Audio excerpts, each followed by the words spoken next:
downfall. Linda was never the good witch. Gossip and spreading rumors will be your downfall. She threw her into the dead ditch. Jealousy makes you lose everything, that's the cost. How about you just stay in the land of the lost? Besties with the witch of the west. Hate on us, but you're still obsessed. Getting you to be the big bad villain, babe, go get a psychoanalysis. Because I know I'm one in a million, but it's fine, I'll be your protagonist. You're talking too much, we can all hear your whispers. Calling us wicked is a little insulting. You gave them to her, but you can keep the rest with first thoughts. Your word goes, girl, but that's just disgusting. You can call me the bad witch, but I'm not the snitch. So tell me which is which? Which is which? Which is which is which?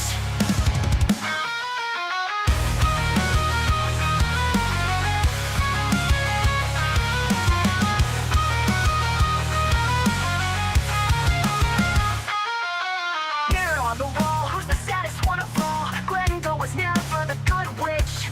Gossip and spreading rumors will be your downfall. She threw her into the dead ditch. Jealousy makes you lose everything, that's the cost. How about you just stay in the land of the lost? Besties with the witch of the west. Hate on us, but you're still obsessed. Hating me to be the big bad villain, babe, go get a psychoanalysis. Because I know I'm one in a million, but it's fine, I'll be your protagonist. Este es un mensaje del pastor John MacArthur, traducido y predicado en español para el mundo de habla hispana. Como mencioné hace un momento, el próximo domingo por la mañana estaré haciendo un mensaje especial acerca de este asunto de la membresía de la iglesia y compartiendo mi corazón con ustedes. El domingo después de ese regresaremos al primer capítulo de 2 de Corintios y el texto ahí que sigue, comenzando en el capítulo 1, versículo 15. Pero en esta mañana quiero quedarme un poco más de tiempo en este asunto del tema de la conciencia. Pasen, si son tan amables, a 2 de Corintios capítulo 1 y recordará que vimos los versículos 12 al 14 hace varias semanas atrás, inclusive antes de las vacaciones de Navidad, y analizamos esos versículos de manera cuidadosa y los explicamos, pero durante varios mensajes más allá de eso, en cierta manera he acampado en la palabra conciencia. Permítame leerle el versículo 12 para establecer el contexto, para profundizar un poco más en este asunto de la conciencia. Pablo escribe, porque nuestra gloria es esta, el testimonio de nuestra conciencia, que con sencillez y sinceridad de corazón, no con sabiduría humana, sino con la gracia de Dios, nos hemos conducido en el mundo y mucho más con vosotros. Ahora recordará que el apóstol Pablo estaba siendo atacado en su integridad, su justicia, su autoridad, su credibilidad, su eficacia. Él estaba siendo atacado en todo frente. Y en defensa de sí mismo, él apela a la corte más elevada. La corte más elevada que está en la tierra, fuera de Dios mismo, y es la conciencia. Él no pide el testimonio de otros hombres que vengan a ayudarle, no pide que algún grupo escriba una carta de recomendación. Él simplemente dice esto: sea lo que sea que ustedes están diciendo, nuestra confianza es esta, el testimonio de nuestra conciencia. Y su conciencia estaba afirmando que él era santo y piadoso y sincero, que él se había conducido a sí mismo de manera apropiada en la gracia de Dios en el mundo y hacia los corintios. La conciencia, entonces, es la corte más elevada en la tierra. La conciencia es el sistema de advertencia del alma, como lo señalamos en nuestro último mensaje acerca de esto. Es la conciencia, según Romanos 2:15, la cual nos acusa o nos justifica, esto es, nos afirma como ser buenos y justos y santos, o nos condena como alguien que está actuando de manera mala, pecaminosa, impía.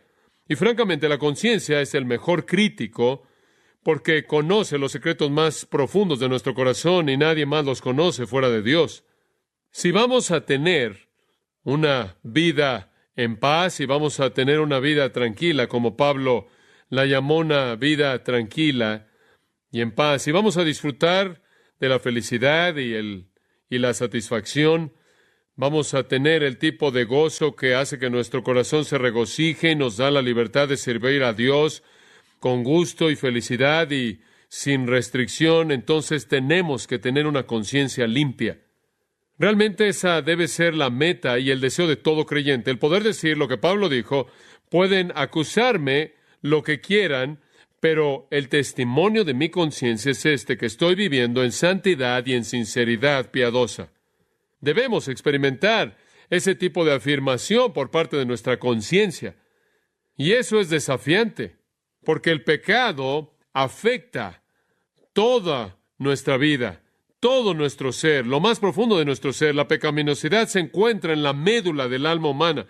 Jesús dijo, por ejemplo, en Mateo 5, versículos 19 y 20, del corazón salen los malos pensamientos, los homicidios, los adulterios, fornicaciones, robos, testimonios falsos, calumnias. Estas son las cosas que contaminan al hombre. Y después dice él, el hombre malo del mal tesoro de su corazón saca lo que es malo, porque de la abundancia del corazón habla la boca. Lucas 6:45. En otras palabras, en la profundidad del corazón humano está la pecaminosidad que permea todo y se levanta para crear el tipo de palabras y el tipo de acciones que identificamos como pecaminosas. Francamente, es la naturaleza humana el amar el pecado y el odiar a Dios.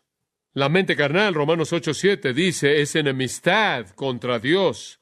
Nacemos amando el pecado, amándonos a nosotros mismos, odiando la justicia y odiando a Dios. Sin embargo, aunque nacemos de esa manera, escuche esto, el pecado no es una debilidad, una falla por la cual no podemos ser hechos responsables. Es un antagonismo energético deliberado en contra de Dios que emana de nuestra voluntad. Los pecadores de manera libre, deliberada y gustosamente escogen el pecado. En otras palabras, el pecado que hay en nosotros se manifiesta a sí mismo en una rebelión deliberada, intencional en contra de Dios. La Biblia dice que los pecadores razonarán en sus corazones de esta manera. Salmo 12:4 dice, con nuestra lengua prevaleceremos, nuestros labios son nuestros, ¿quién es Señor sobre nosotros? Como si dijeran, Dios no tiene derecho alguno sobre mi vida, yo voy a decir lo que quiero y haré lo que yo quiero. Isaías 57:4 caracteriza a los pecadores como niños rebeldes, quienes abren sus bocas y le sacan la lengua a Dios. El pecado anhela derrocar a Dios, quitarlo de su trono, usurpar su autoridad y colocarse a sí mismo en el lugar de Dios. Todo el pecado, por lo tanto, se encuentra en su núcleo un acto de orgullo. El orgullo dice, muévete, Dios, yo estoy a cargo, voy a hacer lo que yo quiero. Por lo tanto, todo el pecado en su médula es blasfemia. Todo el pecado en su núcleo es blasfemia porque ataca a Dios. Y cuando llegamos a este mundo, amamos el pecado, y entonces amamos nuestra rebelión, y amamos nuestro orgullo, y amamos nuestra blasfemia. Nos deleitamos en ella, y buscamos toda oportunidad que podemos para manifestarlo. Pero tenemos un problema, tenemos una conciencia. Y la conciencia nos dice que somos culpables. Nos amartilla. Es como un sonido imparable que está sonando en nuestros oídos espirituales. ¿Y entonces qué hacemos? Tratamos de callar la conciencia al camuflajear nuestro pecado o redefinir nuestro pecado o evadir nuestra responsabilidad. Y usted podría resumir cómo hacemos esto, quizás en 3 maneras. En primer lugar, para poder callar nuestra conciencia de manera típica, tratamos de encubrir el pecado, enmascararlo. Esto no es nuevo. Adán y Eva hicieron esto en el huerto. Dice en Génesis que cuando pecaron, los ojos de ambos fueron abiertos y sabían que estaban desnudos y cosieron hojas de higo para cubrirse y se escondieron después de la presencia del Señor. Trataron de esconderse, trataron de cubrir el pecado. El rey David, en futilidad, trató de cubrir su culpabilidad cuando pecó contra Urías, cometió adulterio con la esposa de Urías, Betsabé. Cuando ella se embarazó, David primero trató de hacerlo parecer como si Urías era el padre del bebé, de acuerdo con 2 Samuel 11:5-13, eso no funcionó, y entonces tuvo que planear el matar a Urías, y eso simplemente multiplicó su pecado. Y durante los meses que David trató de enfrentar el embarazo de Betsabé, él continuamente trató de cubrir su pecado. Más adelante, cuando David fue confrontado con su pecado, él se arrepintió y dijo, cuando guardé silencio por mi pecado, mi cuerpo se desgastó a través de mi gemir todo el día, porque día y noche tu mano estuvo sobre mí, mi vitalidad fue secada como el calor de verano. Salmo 32, 3 y 4. David trató de cubrirlo y su conciencia simplemente lo plagó de tal manera que los jugos de su vida se secaron. ¿Qué es eso? La saliva, el flujo de la sangre, el fluido que conduce el sistema nervioso, literalmente se enfermó, se volvió un hombre enfermo. Una segunda manera en la que tratamos de enfrentar nuestro pecado para poder camuflajearlo y ayudar que nuestra conciencia sobreviva es tratar de justificarnos a nosotros mismos. El pecado siempre es la culpa de alguien más. De nuevo usted regresa a Adán y Eva, y Adán no culpó a Eva, sino de hecho a Dios. Y él describió a Eva como la mujer que tú me diste, y por lo tanto él no estaba solo culpando a su esposa, sino también a Dios. De manera típica, la gente trata de justificar su pecado porque creen que tienen alguna razón válida. Se convencen a sí mismos diciendo que está bien porque realmente son víctimas de algún poder exterior a ellos, algún poder ajeno a ellos, otra fuente. En nuestra día, inclusive, llamamos al pecado enfermedad, nos llamamos a nosotros mismos víctimas, negamos que hemos hecho algo que realmente está mal. La mente humana es interminablemente creativa en tratar de justificarse a sí misma, y la manera de pensar pervertida nos hace hacer eso.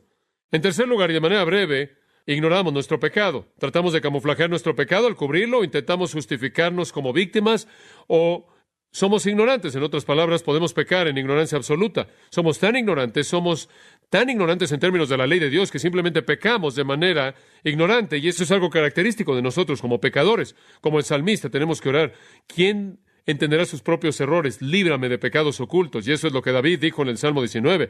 Hay cosas que pasan en mi vida de las que ni siquiera estoy consciente, como también manténme lejos de pecados presuntuosos. Hay cosas que conocemos y planeamos y premeditamos. Hay cosas que simplemente son actividades que son parte de nuestro estado caído de manera natural. Tendemos a ser insensibles hacia nuestro propio pecado. Esa es la razón por la que Jesús dijo, antes de que andes en la vida en el ojo de alguien más, en Mateo 7, sácate tu pecado. ¿Por qué no te quitas primero la viga de tu propio ojo y luego ves el palillo de tu hermano? Y podemos ver el pecado con mucha frecuencia, con mayor claridad en otros que nosotros mismos, y el pecado es muy engañoso. Algunas veces pensamos que debido a que no vemos el acto de pecado, que no tenemos que enfrentar las actitudes de pecado que hay en nuestros corazones. Entonces, como seres humanos, simplemente hablamos de manera categórica, de manera general ahora. Como seres humanos tenemos una conciencia. La conciencia es motivada cuando pecamos. Es motivada por la ley más elevada conocida en nuestros corazones, y debido a que inclusive la gente pagana tiene la ley de Dios escrita dentro de ellos, de tal manera que saben lo que está bien y lo que está mal, su conciencia los aflige con culpabilidad. Tienen que enfrentar eso. ¿Cómo lo hacen? Normalmente lo cubren, lo justifican de alguna manera, o simplemente lo ignoran porque están tan ocupados en su vida, están mal informados acerca de las cosas de Dios, que no saben lo que Dios dice acerca de su pecado. Inclusive, si en algún lugar en el pasado supieron de eso, ya lo han olvidado lo que una vez conocieron, y entonces el pecado puede llevarse a cabo en las vidas de la gente y ni siquiera son sensibles a ello. Se está volviendo ahora un patrón tal en su vida que ni siquiera lo identifican como pecado. Ahora, esa es una manera muy peligrosa de vivir, porque en últimas lo va a condenar a usted. En últimas lo va a enviar al infierno, porque usted está camuflajeando aquello que tiene que reconocer para venir al Salvador, ¿no es cierto? Y hemos hablado de eso. Ahora, quiero profundizar un poco en esto, porque me preocupa mucho esto en todas nuestras vidas. Y simplemente quiero hacer algunas preguntas en esta mañana y tratar de responderlas para que podamos profundizar en esto. La primera pregunta es esta: ¿qué es el pecado? Debemos tener alguna idea clara de lo que es el pecado. El pecado, según las Escrituras, es 1 Juan 3:4, la transgresión de la ley. Esto significa, el pecado es cualquier violación de la ley de Dios. Cualquier persona que practique el pecado también practica la impiedad. Como lo dice una versión, el pecado es transgresión de la ley, es una violación de la ley de Dios. Cualquier falta de conformidad al estándar moral perfecto de Dios es pecado. Ahora, la demanda central de la ley de Dios es esta. ¿Cuál es el primer mandamiento? Amarás al Señor tu Dios con todo tu corazón, alma, mente y fuerzas, ¿verdad? Y el segundo es este: amarás a tu prójimo como a ti mismo. Entonces, la cúspide de todo pecado es violar esos dos. La cúspide de todo pecado es no amar a Dios. Esa es la violación primordial. Y se manifiesta cuando Juan 16 dice que el Señor va a enviar al Espíritu Santo y va a convencer al mundo de pecado. ¿Cuál es el pecado del pecado? Porque no creen en mí. En otras palabras, eso va de la mano con no amar al Señor, es no amar al Señor Jesucristo. Por eso 1 Corintios 16:22 dice: si alguno no amara al Señor Jesucristo, sea anatema. Entonces, el pecado definitivo, la cúspide del pecado, la suma del pecado es la falta de amor a Dios, falta de amor hacia Cristo. Esa es la cúspide de todo pecado, esa es la suma de toda la pecaminosidad. La mente carnal, Romanos 8:7 de nuevo, no se sujeta a la ley de Dios y no puede. Entonces, una persona no regenerada no puede guardar la ley de Dios, y por lo tanto él peca y peca y peca y peca. Y el pecado que guía el desfile es la falta de amor hacia Dios, la falta de amor hacia Cristo, y junto con ello, el amor que va de la mano hacia sí mismo que se manifiesta en orgullo. Nuestro odio natural de la ley es tal que, inclusive sabiendo lo que la ley demanda, no hace nada sino motivar más desobediencia. Escuche lo que Pablo escribió. Las pasiones pecaminosas son despertadas por la ley, y no habría llegado a conocer el pecado fuera de la ley. No habría conocido acerca de la codicia si la ley no hubiera dicho no codiciarás. Pero el pecado, tomando oportunidad a través del mandamiento, produjo en mí la codicia de todo tipo. Romanos 7, 5 al 7. Pablo dijo, leí acerca de un pecado y después supe lo que era y después me vi a mí mismo haciéndolo. En lugar de que la ley de Dios me ayude a derrotar el pecado, la ley de Dios simplemente despertó el pecado. Entre más supe del pecado, más cosas en mi corazón quise cometer. Así es la inclinación del pecador hacia el pecado. Entre más aprende acerca de la ley de Dios, más peca él. La ley no le va a ayudar. La ley simplemente va a motivar el pecado. De hecho, Romanos 1, versículo 32 dice, supongo que el resumen de todo, aunque ellos, conociendo la ley de Dios, que los que practican esas cosas son dignos de muerte, no solo hacen lo mismo, sino que se deleitan en aquellos que lo practican. Ellos conocen la ley de Dios, saben que lleva a la muerte, pero lo hacen de cualquier manera y aplauden a los otros que lo hacen. Es sorprendente. Ahora, nuestra cultura entera en la actualidad refleja esta pasión por el pecado. Vivimos en una cultura en donde la pasión ahora es legítima. En algunas culturas no lo es. Y entonces hay restricciones sociales en lo mismo, pero no en la nuestra. Nuestra cultura entera refleja este amor apasionado hacia el pecado y nadie quiere aparentemente estorbarlo. En ningún lugar esto es más visible que en el mundo de los medios masivos de comunicación. Los medios masivos de comunicación se han convertido en los voceros de los pecados más bajos del hombre, y en ningún lugar es más vil que en MTV. MTV, llamado música, televisión en inglés, transmite imágenes interminables de sexo, drogas y violencia, de manera interminable. Su programación de manera deliberada está diseñado para apelar a los deseos de los ojos, los deseos de la carne y la vanagloria de la vida. No tiene otro propósito. No tiene una virtud redentora, no tiene la intención de hacer que la gente sea moral, hacerlos buenas, ayudarles a pensar de manera profunda, no tiene la intención de educarlos, no tiene la intención de informarles, tiene la intención de liberar su pasión. Esa es su misión primordial, ese es su propósito entero. El programa de mayor rating en MTV es una serie animada que tiene a dos personajes cuyas vidas enteras son pasadas viendo videos musicales, desafiando todo estándar de bondad y moralidad. Beavis y su amigo, cuyo nombre no debe ser mencionado en público, pero ustedes lo conocen, literalmente ha llegado a las profundidades de la inmoralidad en la televisión.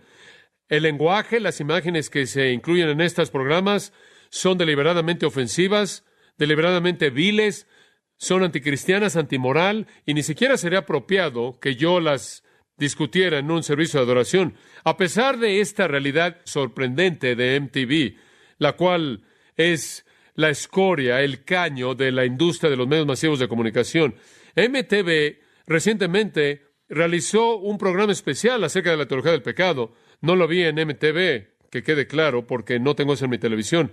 Lo vi en PBS, en donde lo repitieron en el sistema de transmisión pública. Francamente me sorprendió ver que MTV llegara a reconocer el concepto del pecado, mucho menos hacer una serie especial acerca de esto ahí en MTV.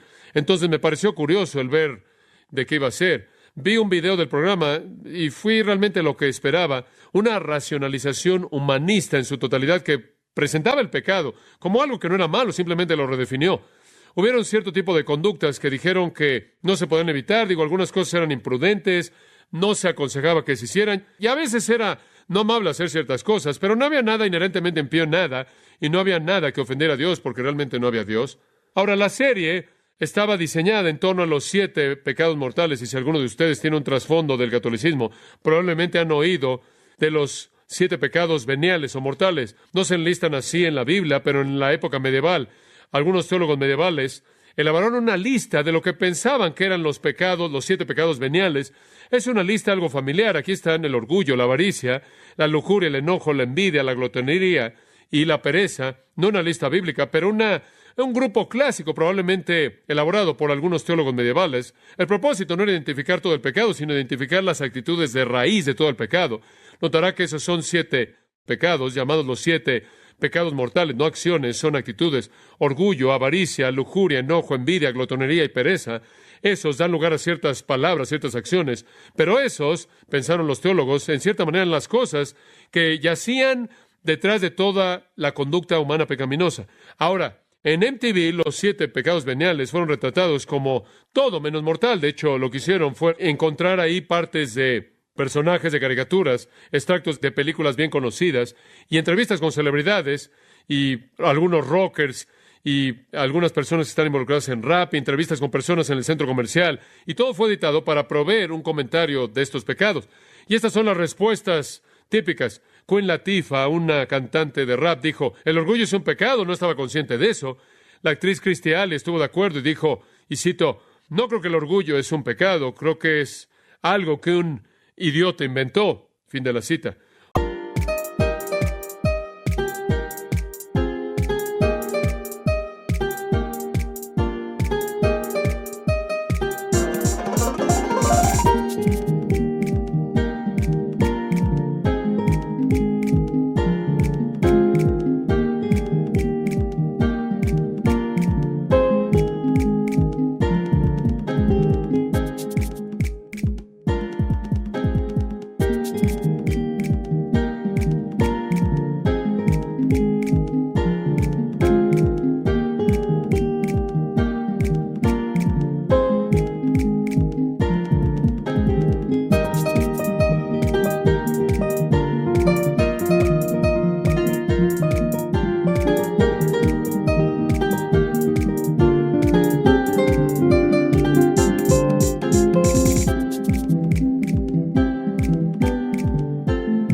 Un rockero del grupo de Aerosmith dijo, y cito, la lujuria es para lo que vivo.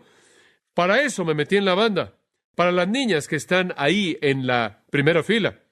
El rapero Ice-T dijo, hablando del enojo, y cito, es necesario. Tienes que liberar esta tensión porque la vida trae tensión. Liberamos nuestro enojo cuando grabamos discos. Cuando hicimos Mata al Policía, estábamos enojados y los policías se enojaron.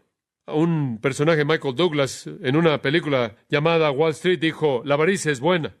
Y claro, junto con todo esto, hubo una inversión total de la definición del pecado, la apelación inevitable a la psicología popular para definir estos puntos de vista, y la defensa fue siempre a lo largo de la idea de preservar la autoestima. La psicología dice que no podemos estar etiquetando a la gente como pecadores, va a echar a perder su autoestima. Ice-T dijo, y cito, el orgullo es un mandato. Ese es uno de los problemas de los niños en las ciudades en las calles. Los niños no tienen suficiente orgullo. Me metía en una pandilla debido al orgullo. Ahora, ¿qué tan torcido es eso? John Leo escribió una perspectiva de esto en una revista que se llama US News y World Report, y resumió el sabor del programa, el cual leí y pensé que era muy interesante. Escuche lo que dijo, y cito: en lugar del lenguaje de la moderación y el dominio propio, todo el mundo parece hablar en el idioma terapéutico de los sentimientos y la autoestima. El orgullo no es un pecado, debe sentirse bien acerca de usted mismo. La envidia lo hace sentirse mal acerca de usted mismo. Cuando usted tiene sexo con una mujer, un rockero dice, ella lo hace sentirse bien acerca de usted mismo. Pero no sé si eso lo salva al final. Inclusive, el homosexual arrepentido está totalmente comprometido con el hablar acerca de sí mismo. Y cito: perdonarme a mí mismo se ha convertido en el desafío de mi vida. Él escribe: hay un sentido vago de que el pecado, si existe, seguramente es un problema de la psicología. Fin de la cita. Kurt Loder, un narrador, nos dice que al comienzo del programa estamos lidiando con compulsiones. Él dice, los 7 pecados veniales no son actos malos, sino más bien compulsiones humanas universales que pueden ser molestas y se pueden disfrutar mucho. Fin de la cita. Al hablar de la glotonería, rápidamente se deteriora en hablar de adicciones. Así es como todos los hábitos se presentan en las terapias populares de la generación de MTV en la que creció. Yo soy adicto a mi novia, dice un hombre acerca de la glotonería. Alguien más dice que el programa de autoayuda de 12 pasos es el regalo de Dios al siglo XXI. Él simplemente está narrando el caos y la confusión. Por cierto, el homosexual arrepentido al que se hizo referencia en el artículo era un joven que de hecho había matado a un homosexual y después describió sus sentimientos de remordimiento. Él se preguntó si en algún momento podía ser perdonado, entonces fue con un capellán, supongo en su cárcel, y el capellán le dijo que el perdón es posible, pero la única manera en la que él va a conocer perdón es si llega a sentirlo algún día, y entonces él vive cada día para sentirse perdonado. Es triste. El pecado, de acuerdo con MTV, no está basado en estándares morales absolutos. En lugar de esto, es una cuestión de la preferencia de cada persona. En otras palabras, lo que es pecado para mí no puede ser pecado para usted. El programa de MTV termina con una apelación a la tolerancia universal, y escuche esto. El verdadero peligro del pecado, de acuerdo con MTV, es cualquier cosa que daña su ego. Eso es pecado. Y ningún pecado, escuche esta, es tan malo como la actitud que mata el gozo de aquellos que creen que el pecado es un estándar absoluto que ofende a un Dios santo. Pensar eso es el peor pecado. Así de perversa es la cultura. Así de perversa se ha vuelto la cultura. La producción entera, la defensa entera del pecado me recuerda que vivimos en una cultura que ha sido entregada por Dios a sus propios deseos pecaminosos. La gente ama su pecado y van a ir a extremos para justificarlo y racionalizarlo. Y mientras hagan eso, se condenan a sí mismos, ¿no es cierto? Porque si usted no define la enfermedad apropiadamente, usted nunca va a llegar a la cura apropiada. Usted no puede llegar a la salvación a menos de que entienda el pecado. Obviamente, entonces, este tipo de manera de pensar es mortal y condenador para aquellos que son engañados por él. Pero también es verdad, y aquí es donde quiero avanzar, no nos queda mucho tiempo, este tipo de manera de pensar, y esto es lo que me preocupa, este tipo de manera de pensar ha invadido la manera de pensar de los cristianos, y así ha sido. Los cristianos han seguido esta redefinición de la cultura, de la conducta humana. Así también las iglesias. Las iglesias que antes no toleraban el adulterio, la fornicación y la homosexualidad y la mentira y el engañar y cualquier otro tipo de cosas, se han vuelto muy tolerantes en la actualidad. Las iglesias que antes querían confrontar el pecado ya no lo confrontan. Hemos seguido el juego psicológico de jugar a la autoestima y la edificación del ego. Esto es típico en todos los movimientos de la iglesia cristiana. No lo es en toda iglesia, pero ciertamente se encuentra en muchas iglesias. Y si usted habla en contra de eso, realmente usted es anatema. Le hemos permitido al mundo redefinir la ley moral de Dios, inclusive redefinir la naturaleza de Dios y hacerlo más tolerante del pecado, de lo que Él es. La exposición constante a la palabra de Dios entonces es esencial. Y le voy a decir una cosa, en un tiempo así, lo que las iglesias necesitan más que cualquier otra cosa es estar expuestos de manera constante al estándar divino de Dios. En lugar de eso, tenemos iglesias que están doblando la rodilla ante la mentalidad de MTV y dándoles más de lo mismo, lo cual es inconcebible para mí. Debería haber un enojo tal de hostilidad en contra de esto que literalmente iría en contra de esas iglesias que están diluyendo la verdad. Digo, deberíamos estar tan enojados por esto que debería comenzar con una revolución espiritual. Digo, me parece sorprendente que en un tiempo en el que la cultura está siendo definida por MTV, las iglesias están tratando de adaptarse a la cultura. Es increíble. Por otro lado, lo que la gente necesita de manera desesperada exposición constante a la palabra de Dios, lo cual es lo único, escuche esto, lo único que lo va a mantener usted sensible a la moralidad divina semana tras semana tras semana, conforme usted es atacado por lo demás. Cuando necesitamos eso de manera desesperada, el mantener nuestra sensibilidad al estándar de Dios y a la verdadera santidad y a la verdadera pureza, las iglesias están haciendo eso a un lado a favor de entretener a su congregación. Y es un tiempo sorprendente en el que vivimos. Ahora quiero hacer una segunda pregunta. Veremos hasta dónde llegamos. ¿Cuál es el pecado que es el más serio? Sabemos qué es el pecado. Es cualquier violación de la ley de Dios. Y nunca vamos a ser sensibles al pecado a menos de que constantemente nos mantengamos sensibles a la ley de Dios, y usted hace eso mediante la enseñanza de la palabra. Porque la cultura simplemente está ahogando a la gente, incluyendo a la gente cristiana, en esta nueva moralidad y esta nueva explicación psicológica de la iniquidad y esta nueva basura acerca de la autoestima y la necesidad de edificar, de construir su ego. Sabemos lo que es el pecado. Simplemente conforme somos expuestos a la palabra de Dios, y creo que esto tiene que suceder todo el tiempo. Este no es un momento para sermones cortos que son interesantes. Este es un momento para sermones largos que son demandantes. Mantener una vida pura es muy, muy desafiante en esta época. Y necesitamos oír la palabra de Dios. Pero profundicemos un poco más. ¿Cuál es el pecado más serio? ¿Cuál es el pecado más serio?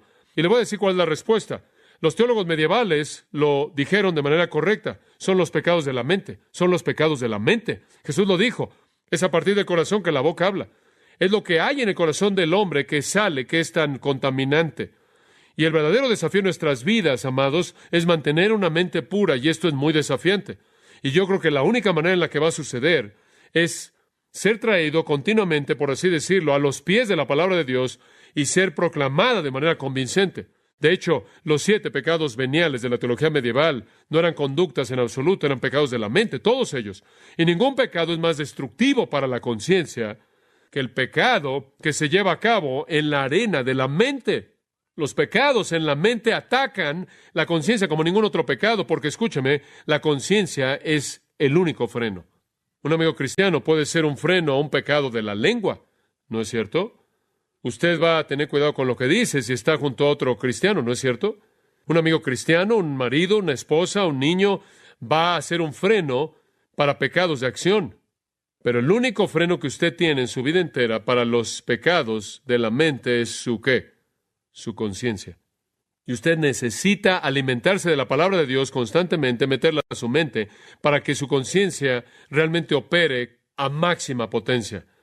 Su conciencia necesita ser tan sensible a los pecados de su mente para que usted pueda disfrutar lo que Pablo disfrutó cuando dije, nuestra confianza, el testimonio de una conciencia buena. Usted tiene que enfrentar los pecados de la mente. Solo usted y solo Dios saben de ello. 1 Corintios 2:11 dice, porque ¿quién entre los hombres conocen los pensamientos del hombre, excepto el espíritu del hombre que está en él? ¿Quién sabe? Nadie sabe, solo usted en su propio espíritu. Mucha gente que no hace obras malas, no obstante, son atrevidos y son malos en sus pensamientos. No actúan de manera mala porque hay presión externa y hay razones de peso por no hacerlo, pero están involucrados en la maldad en sus mentes. Un hombre quien, por ejemplo, se abstiene de la fornicación por temor de ser sorprendido, se podrá convencer a sí mismo de que está bien satisfacer en su propia mente fantasías pecaminosas, porque él cree que nunca nadie va a descubrir un pecado privado como ese. Pero la realidad es que el pecado que él entretiene de manera deliberada en su mente puede ser 1000 veces más malo que cualquier cosa que jamás llegaría a ser delante de otros. Y las Escrituras dicen que su culpabilidad es igual delante de Dios como si lo actuara. Esa es la razón por la que su conciencia es tan demandante, tan imparable. Como puede ver, el satisfacer pecados de pensamiento, meterse en ese tipo de cosas es molestar su conciencia de manera directa, atacarla de manera directa. Y eso es simplemente tener culpabilidad interminable y la ausencia de gozo. Aquellos cuyos pensamientos son impuros no pueden tener conciencias limpias, conciencias puras. La culpabilidad es inherente en el pensamiento malo. Cuando los pensamientos están contaminados, la conciencia inmediatamente es contaminada y la conciencia grita. A los puros, dijo Pablo a Tito en el capítulo 1, versículo 15, todas las cosas son puras, pero a los que son inmundos, nada es puro. Tanto su mente como su conciencia está contaminada. Cuando la mente está contaminada, la conciencia está contaminada. Nada daña a la conciencia más que el hábito de meterse en pensamientos malos. desafortunadamente, una vez que se ha comenzado la práctica, se vuelve demasiado rápida. Y por cierto, este es el pecado que no necesita oportunidad alguna. ¿Ha notado eso? No se necesita a nadie, ni a nada, ni ningún lugar en particular. Los pecados de la mente pueden suceder en cualquier lugar, en cualquier momento, bajo cualquier circunstancia. Y esa es la razón por la que cuando usted comienza a cultivar pecados de la mente, usted se coloca en una situación totalmente aterradora porque no puede escapar. Hay algunos pecados de los que puede huir, no de los pecados de la mente. Entonces es destructivo más allá de cualquier cosa. Usted cree que está bien porque no está afuera y todo el mundo piensa que todo está bien. Y la realidad es que está peor por dentro porque no es detectado por otros y por lo tanto está cultivando iniquidad habitual al involucrar la mente y las emociones y el deseo y la memoria y la imaginación, pensamientos de pecado. Usted va a volver su alma hacia hábitos pecaminosos en ese tipo de flujo. Siembre usted un pensamiento, coseche un acto. Siembre un acto, coseche un hábito. Siembre un hábito, coseche una vida. Siembre una vida y coseche un destino. Y es algo trágico, y esa es la razón por la que es tan importante que usted oiga la palabra de Dios constantemente y sea sensible al pecado de manera constante. Y de nuevo regreso a este asunto porque me preocupa tanto. La gente puede ir a muchas iglesias una y otra y otra y otra vez y el pecado nunca es confrontado. Eso puede hacerlos sentirse momentáneamente cómodos, pero no hace nada para su conciencia a largo plazo. No está ayudando, está estorbando, y eventualmente esas cosas por dentro se van a manifestar por fuera. Nunca nadie cae en adulterio. Leemos acerca de eso con pastores y otros. Nunca nadie cae en el adulterio. El corazón del adúltero ha sido moldeado por un proceso largo de pensamientos pecaminosos y pensamientos de lujuria.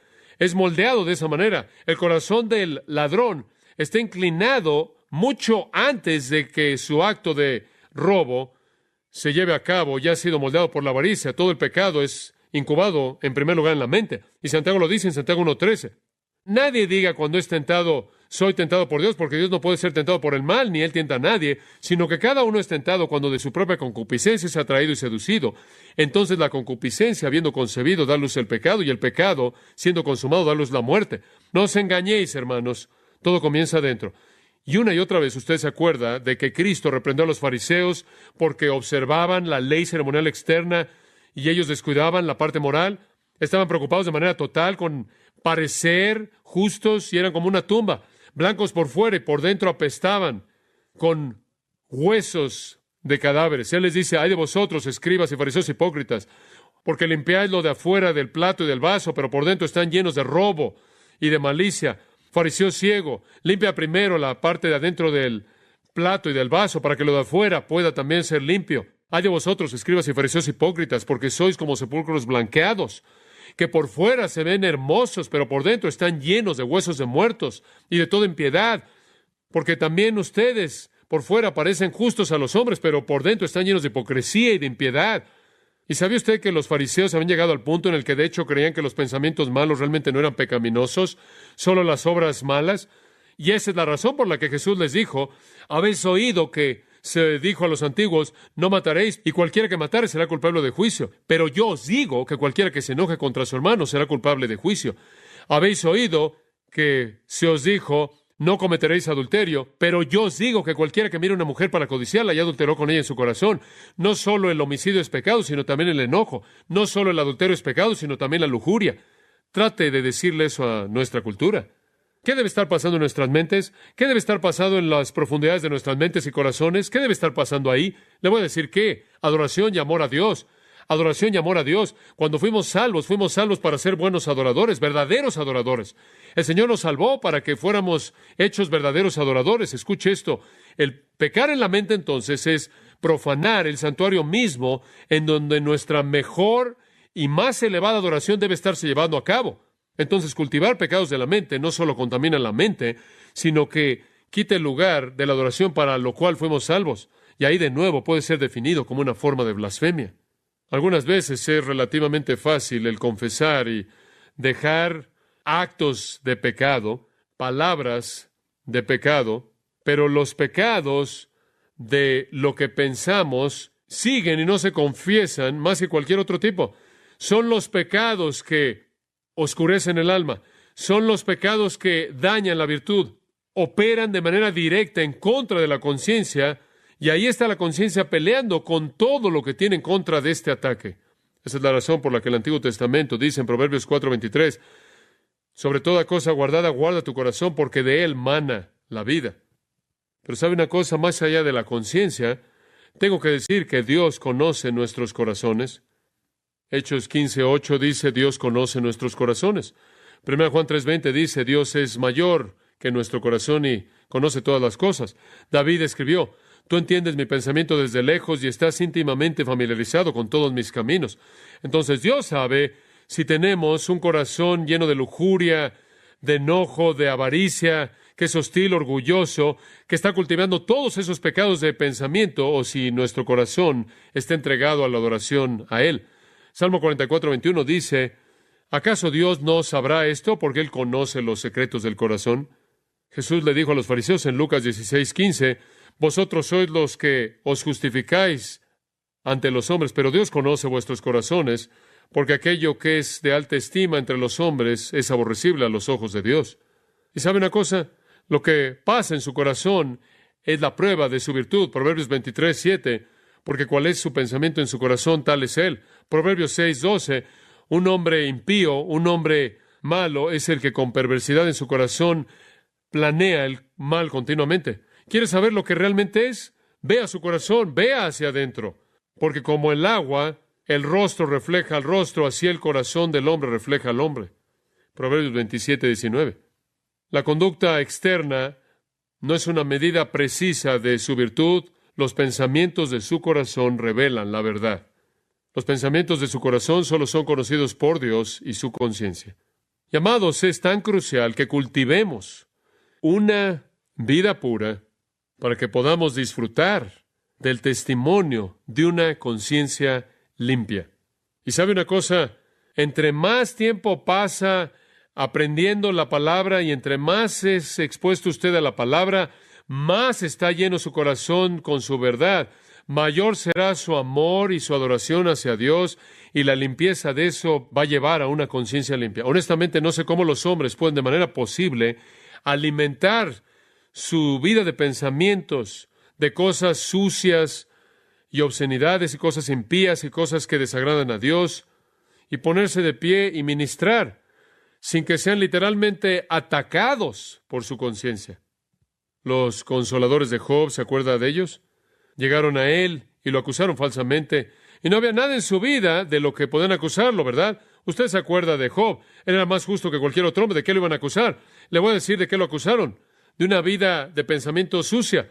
Sofar llegó a él y dijo en Job 20, versículos 12 y 13, la maldad es dulce en su boca y lo esconde debajo de su lengua. Aunque lo desea, no lo va a soltar y lo tiene en su boca. En otras palabras, él realmente es impío por dentro. No lo ven, no lo oyen, pero es sucio por dentro. El retrato que él pintó del pensador malo es vívidamente verdadero. Los pensamientos malos son como dulces para él. Para el pensador malo le dan una gran satisfacción. Sus iniquidades imaginarias saborean sus fantasías malas. Lo disfrutan como un bocado de dulzura debajo de su lengua. Le dan vueltas en su imaginación. Regresan a los mismos pensamientos impíos, de los cuales pueden derivar placer una y otra vez. Los disfrutan como un animal que está rumiando y traen sus pensamientos